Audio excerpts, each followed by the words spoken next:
কুমিল্লার চৌদ্দগ্রামে এক হৃদয় বিদারক ঘটনা ঘটেছে। টয়লেটের ট্যাঙ্কের ভিতর থেকে উদ্ধার করা হয়েছে শাহেদ আক্তার নামে এক বৃদ্ধার মরদেহ।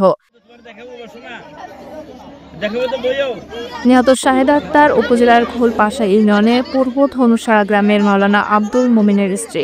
পুলিশ ও স্থানীয়রা জানায়, সোমবার ভোরে উপজেলার ঘোলপাশা ইউনিয়নের ধনুষারা পূর্বপাড়া নিহতের বসত ঘরের পার্শ্ববর্তী টয়লেটে লাশটি পাওয়া যায়।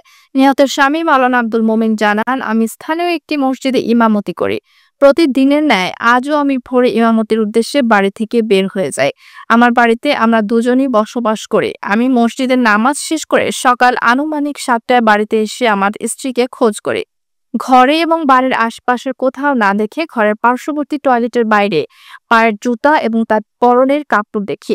পরে পুলিশ এসে টয়লেট থেকে লাশ উদ্ধার করে। চৌদ্দগ্রাম থানার ভারপ্রাপ্ত কর্মকর্তা হেলাল উদ্দিন জানান, ঘটনাটি জানার পরে পুলিশ ঘটনাস্থল থেকে নিহতের লাশ উদ্ধার করে। পুলিশ নিহতের মরদেহ ময়নাতদন্তের জন্য কুমিল্লা মেডিকেল কলেজ হাসপাতালে পাঠানো হয়েছে। ময়নাতদন্ত শেষে হত্যা নাকি অন্য কিছু তা জানা যাবে।